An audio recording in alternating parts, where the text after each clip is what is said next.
Today, I am joined by George Kollias, and he has got a super exciting secret to tell us.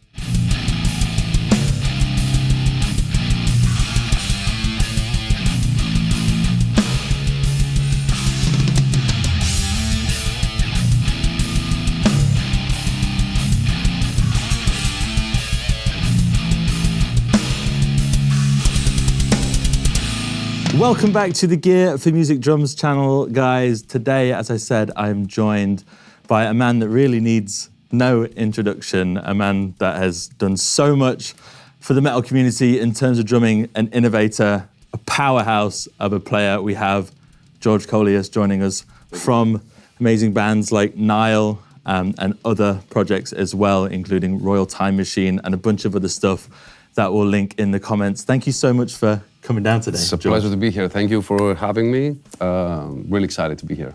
And you've brought a little surprise for us. Yep. Cool. So George has brought with him today a brand new pedal from Pearl, and we haven't had like an innovation from Pearl in a while. Yeah, actually, we do have the Demon Drive, which is an amazing pedal. Sure. We do have the Eliminator Redline, which is one of my favorites as well, which I use on my small kit. Still use on the small kit, but I think it was about time to go a little bit more extreme, And we created this little beauty here. We've got one here too. Yeah. So this is the Pearl Eliminator XR. Demon XR, yeah. The Demon XR. Yeah. And it definitely looks like a bit of a speed demon, for sure. It does. This is, we started taking as a reference the Demon Drive as a base, and then we started building stuff. We wanted something more smooth, faster.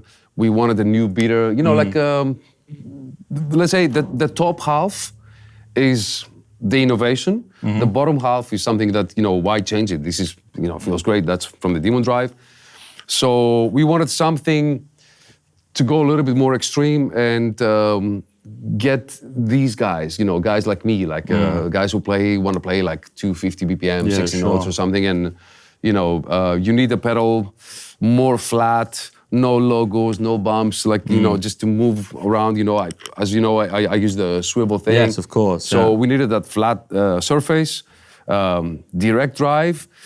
And we experiment a little bit with the material. What you see in red is lighter, actually, than the usual beater holder or something. So there's a few things. So why don't you take me through everything that's sort of different on this pedal? I mean, looking at it, for me, I thought it looked completely different. I think the machining looks beautiful, but the first thing that you kind of mentioned then to me is this big old The beautiful board, yeah. The design, I would say we talked with Pearl together and I gave him specs, and when I say specs, numbers, like how many degrees I want the beater and the footboard and, the ratio of footboard and, the beater, that angle here. So we worked a lot with numbers and with beaters, how much it should weight, and, we went into so many details, but the design is, Pearl came up with, that shape. And when I saw it the first time, I was like, man, this is beautiful. Why I didn't thought about this, anyways. So it's a beautiful and very thin, as you can see. Totally. Super thin board. So we wanted like as light as possible, as thin as possible. And of course, it's super durable. That will be the first major difference. So I just wanted to go back to what you said about, this pedal is made with yourself in conjunction with Pearl, right? And I've listened to a few interviews of yourself with some other people, and you are a very particular guy when it comes to setup, right? Yes. This is something that you spend a lot of time poring over to achieve, these sort of feats of speed. And I guess you can really see that in the design of this pedal. It's simple, but it looks like it definitely does a job. But there's a catch here, okay? I do play other styles of music. I do a lot of session work. I play a lot of funk music, which I love. I play a little bit of jazz, so I didn't want us to create like an extreme pedal only. This is like, I can show you the parts that I have, like what works for jazz, what works for, for rock music. For example, the beater holder, right? The angle we had, the first angle was like a little bit closer to the head. Yeah. So that would give you the swing and everything. But it was easier to play lighter, okay, as well for, jazz, for example. So we tried like, I think 4 or 5 different models, different angles. And I'm like, okay, this is the best for extreme death metal, super fast drumming, but also for jazz or, whatever. Okay. So it will surprise people, but the goal was to create a badass pedal. Yeah. But also touch the market that the Demo Drive didn't touch so much, which is the extreme drummers, right? And everybody wants that machined footboard, and like I said, I want everybody to try this and enjoy this pedal. It's not only for extreme. Yeah. Well, with my settings, I mean, good luck. Yeah, it is extreme. I mean, I had a little play on your settings earlier, and I could say like, because it's set up to play this extreme fast metal, and you've obviously got extremely freakish legs, in a nice way. Yeah. But I when I was putting my foot in the resting point just to have the beater buried, I was maybe like 4 or 5 inches away from the beater, and it's set up for that extreme setting. But I think a longboard also is really helpful for someone like myself. I mean, I've got quite long feet. Yeah. So it's nice to have that option, and it's really cool that Pearl are offering this. And you kind of touched on the Demon Drive there, and the question that I have, surrounding this pedal is, why would somebody go for this instead of the Demon Drive? Okay. An extreme drummer or extreme like a metal drummer? An extreme drummer, a metal drummer, yeah.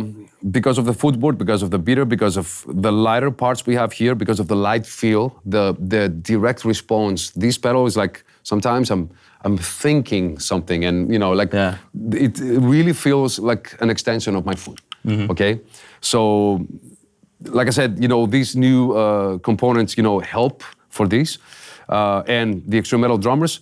But another super important part of the pedal is the spring. This is the first time Pearl goes with such like heavy duty springs. Big old spring. This is a beast. Yeah. It's a beast, and it works so nice. Even if you go like slightly, for example, like say 20% tight, it still works really, really good and fast. But it's also psychological. So if you're a jazz drummer, you'll be like, you know what? I don't want this. So we have another normal spring in the back. Oh, nice. So they can switch back, to.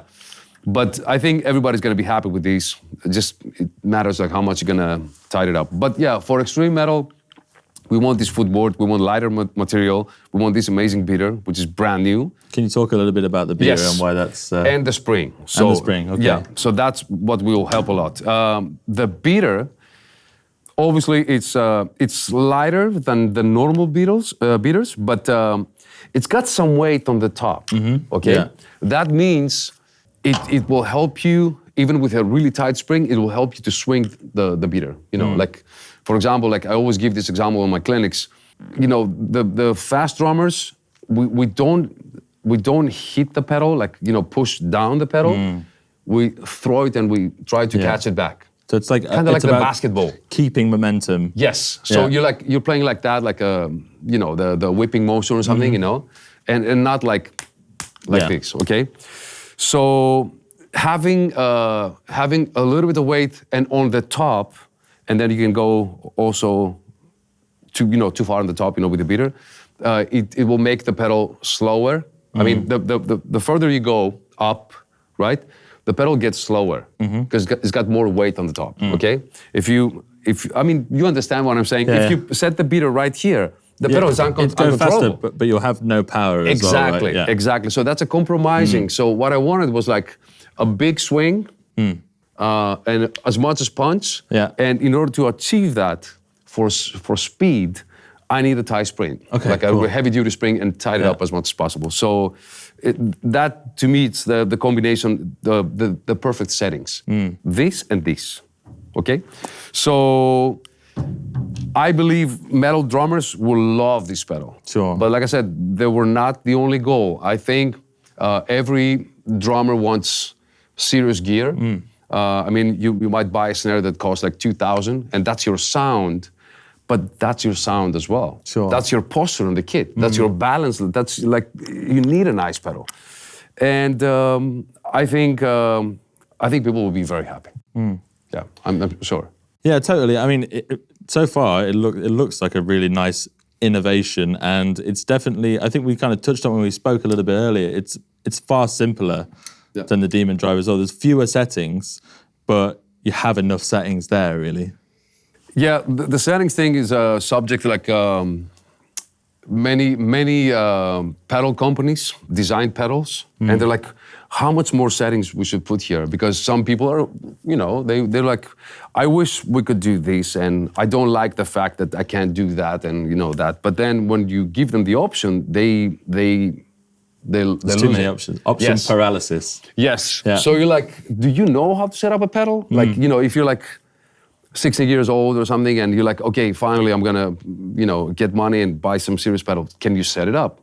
And I think all these options many companies will give you, they're cool, but I think they confuse people.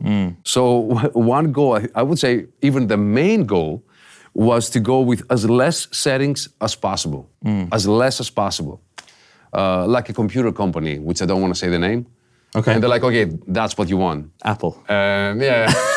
And you're like, I wish I could change. Nope. No. Yeah, it's just the You way want it is, this. and it's a perfect user interface. I mean, pedal settings is something that's totally particular, and I think as you go through your career or your journey as a drummer, it's going to constantly change, and it's going to change depending on what you're playing. But simplifying that and making it accessible rather than having too many options, I think is definitely a great choice to have in a pedal for sure. Exactly. I want people to, you know, to go to a store with the factory settings and be like, oh man, that's butter smooth.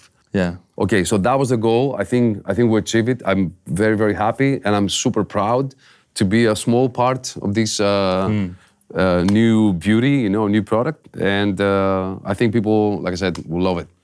So, I mean, I think they're going to love it as well. But another question I'd really like to ask is, you know, regarding the R&D for this product, how was that experience for you working with Pearl? You know, doing the R&D, and how many iterations of the pedal did you go through? You know, these sorts of things. Believe it or not, with Pearl, we have like a great relationship with kind of like a family. Sure. They know I'm a Pearl freak, you know, for years. You know, all the drums I had, and so we were very relaxed each other, and it was a great experience. But like I said, you know, I trust these guys 100%. So I give them some input. I tried the first prototypes and all this stuff, but I know they know what they do, you know. So, you know, they will do it without me anyways. But they gave me this opportunity, and I think it helps to have an actual drummer on a pedal design, right? So maybe you're good with the machine and all this stuff, and you come up and you're like, okay, well, I'll create a pedal. I know a few people that they design pedals, and they ever play drums. They never play drums. Just like mechanical engineers. Yes, and it looks beautiful. One was, I think, carbon or something. Okay. Not even close to the drumming world. They don't know. Yeah, sure. Okay? To me, it was very important, you see, like this part over here, how farther the beater will be away from the center of the pedal. Okay, yeah, right? sure. I mean, if you put it here, it feels lighter and faster. If you put it here, it's super heavy. So, you know, we were trying stuff like that, you know, and measuring everything. The guys at Pro Japan, they're genius, you know, so they knew what they were doing. But like I said, having the input from the drummer, that's extra.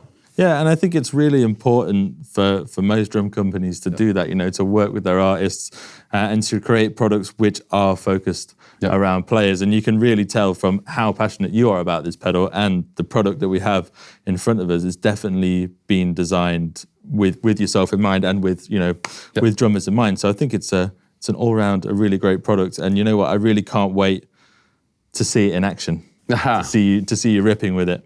Like I said, it's brand new, but it doesn't feel like, you know, like something weird or something. Like, like I said, as soon as, well, these are my settings, so I apologize for this, but okay. when you guys get the pedals here, you know, try one, you'll be like, man, why does it feel so natural? You know, because I think, like I said, the settings are what drummers need. And then, of course, you know, everybody will put like a personal touch, you know, but yeah, don't go crazy with settings. Just keep it simple. Just try it out. Yeah, I think when we get them in, I'll definitely, because you know, like you said, it's for me, it's definitely. I mean, I just haven't exercised those muscles quite as much, so it is a bit too tight. But I think I'll definitely give it a try out when we get them in stock for sure, and we will be getting them in stock. Yeah. So George, I mean, so far the pedal seems, you know, incredible, and it seems like an innovation without over engineering. Yes. But what I think is probably going to be on everybody's mind is the price. The price. I think it's around 5,000. No, I'm kidding. Like I said, you know, the high-end pedal of Pearl so far was the Demon Drive. Demon Drive, yeah. This is kind of like a Demon Drive on steroids, you know, like with new design and, you know, that incredible feel. But the price was something that we tried to really keep low. And I think it's just a little bit more than a Demon Drive. So it's a very reasonable price. People will be very happy. Yeah, I think that's great that it hasn't gone to the moon, you know, with pricing and everything at the moment, and the way things are. It's just like that a little bit more than the Demon Drive. And it is an aspirational pedal, and it does still get, like, the feeling. I remember the first time I saw it, like, there was all the marketing for the Demon Drive when I was younger, and the first time I saw it, like, live, I remember just being really excited to see those, like, red beaters and everything. I think I saw Whitechapel in Sheffield, and the drummer had the Demon Drive pedals, and it's a really exciting, Two really little cool things, looking can I product. add? Yeah. This is actually a very simple thing. You see this? Yeah, sure. We have actually a regular drum screw here. Yeah, sure. You know, so it's pretty much the same like a Demon Drive and an Eliminator, you know, so it's much more easy for everybody to, you know, attach and detach, you know, the pedal from the pedal from the hoop. But because I'm using remote hi-hats and many metal guys, we have like extra stuff, and that screw was always on the way, you know, like in the way. Yeah, sure. I asked the guys to include this screw as well, just to get rid of these. Okay. So now we have like more room to get like, closer to. It's like pretty much completely flush to the pedal, isn't it? And another thing which I asked also, Pearl was, this beater is so amazing that I want everybody to be able to buy it. So thankfully they will sell it separately. Okay, so the beater is available to purchase separately, so you can add it onto, if you already have a For example, Demon Drive. My Eliminator pedals on my smaller kit, the Fusion kit, it's got these beaters. Okay. And guess what? It works better. I mean, that beater has attack. Yeah. You know, you feel that swing, which I love. You know, like I mean, I always love to have a little bit extra speed, even if you play funk or something. You know, it will be sold separately as well. So you know, some people can try that. You know? Yeah, cool. George, thank you so much for taking us through the Demon XR. And just one final question, what does the XR stand for? It stands for the Extreme Response, which, you know, this pedal is all about anyways. And like I said, it's going to be out. You guys will have it here. Yeah, so from Everybody the release... Everybody needs to try it. Just please come in here and try the pedal. You will be amazed. We'll have one in the shop so everyone can pop in and try it. And the pedal is available from now. You can find that in the link of this video in the description. It will be the first thing in the description. And if you've enjoyed this video, please don't forget to give us a like and subscribe so you can catch more content like this in the future. George, thank you so much. Thank you as well. Cheers, guys. Have a great day. Bye.